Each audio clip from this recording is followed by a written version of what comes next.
became a lot more common as I was starting to work with more and more people, and it never got me upset. It would just kind of just make me laugh, so I figured I would do a quick episode.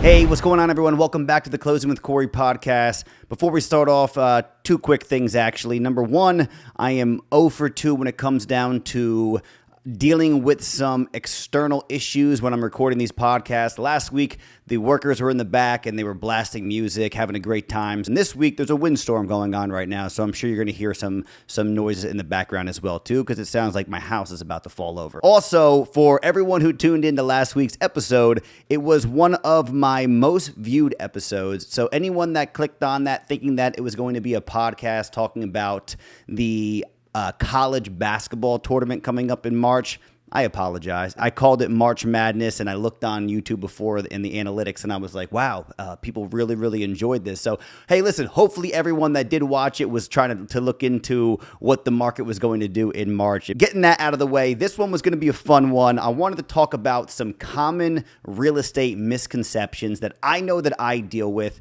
It became a lot more common as I was starting to work with more and more people, and it never got me upset. It would just kind of just make me laugh, so I figured I would do a quick episode because I did realize that the feedback that I've been getting on some of my episodes varies. And the episodes that I'm talking about some really great information that's kind of easy to digest, I see that is getting so much more of a response. But misconceptions. Let's start off with one of my favorite ones, which is that people telling me that they would absolutely love to just show homes all day. I think that statement is very, very funny because anybody who is in this business understands how difficult it is to get, let's say, 6 to 7 to 8 showings in a day consecutively. So as a real estate agent, you have to go in there with this game plan as far as what's the distance between each showing, what kind of buyer am I working with? Am I working with someone who really likes to be able to,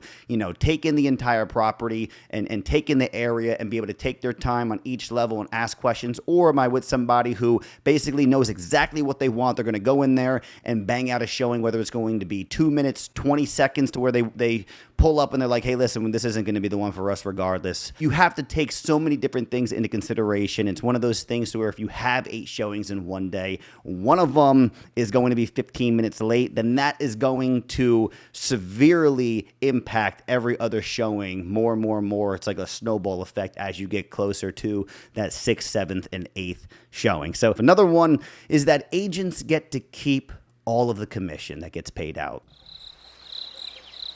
Do I wish that was the case? Absolutely. But the reality of it is that there are broker fees. It's going to be different between whatever company it is. It's going to be different between each one of the agents.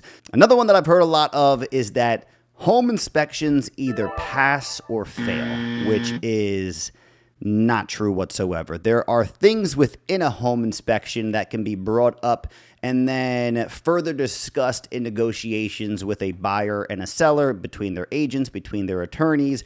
As far as passing and failing, certificate of occupancies can pass or fail. Permits, if there was things that were done, those are also things that can either pass or fail. A septic system is something that can pass or fail an inspection, and the well test is something that can either pass or fail the standards for potable water.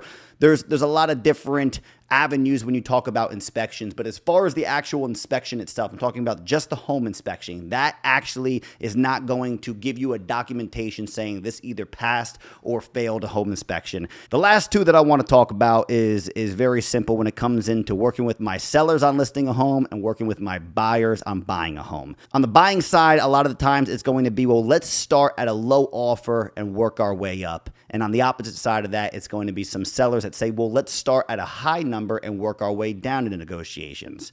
Both of those are not the right way to look at things. On the buying side, you would be very surprised that if you go in with a quote-unquote lowball offer, a seller and a seller's agent can, and it's always going to go back to the seller, but a seller could look at that and just say, we are $85,000 away from making a deal here. There's no way that we're going to be able to close that gap, and really realistically think that this person is a little bit insane to think that I would take this offer. And it starts off that conversation on a bad note. I'm all about starting that conversation off the best that we possibly can. On the selling side of things, that idea of starting at a high number and working your way down, I personally feel is going to be very detrimental, because then it's going to be a situation to where you are going to then have this home listed over the valuation of what your home is, and missing out on all of these buyers that would potentially want to put an offer, but they looked at it and they said, wow,